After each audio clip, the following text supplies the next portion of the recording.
Jemima ఏం పిల్లండి, ఏమి బిడ్డండి ఆ బిడ్డ. ప్రకాశించే నక్షత్రాల్లో ఒకతండి ఆ తల్లి.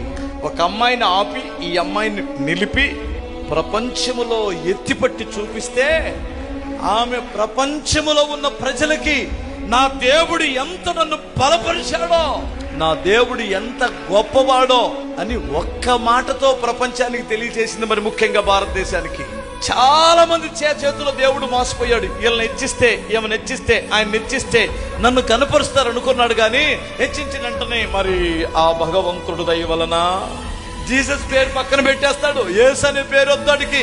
ఆ భగవంతుడు దయ వలన నేను ఇప్పుడు ఈ స్థాయికి చేరగలిగాను. ఏ భగవంతుడికి?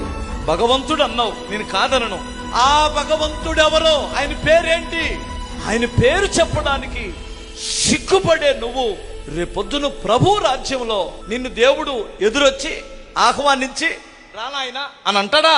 స్తెఫను చనిపోయి పైకి వస్తున్నప్పుడు యేసయ్య లేచి నిలుచున్నాడట. జెమీమా లాంటి తల్లుల్ని మనుషులు తొక్కొచ్చు, ఒకవేళ ఇబ్బంది పెట్టొచ్చు, కానీ దేవుడు ఉన్నత శిఖరాలలో పెట్టేస్తాడు. ఇంకా ఒక్క మాట చాలు, నా దేవుడు గొప్పవాడు. ఆ స్థాయిలో ఉండి ప్రపంచానికి తెలియచేసిందే. నీ స్థాయిలో నీ ఆఫీసులో చెబుతావా? రేపొద్దు నేను క్రిస్టియన్ అని దేవుని నామాన్ని హెచ్చిస్తావా? రోషము కలిగి బ్రతుకుదాం దేవుని నామ ఘనత కొరకు. ఆయన నిన్ను ఖచ్చితంగా హెచ్చిస్తాడు. ఆయన హెచ్చిస్తే నిన్ను తొక్కాలనుకున్నటువంటి వాడి కంటే పైకి వస్తావు.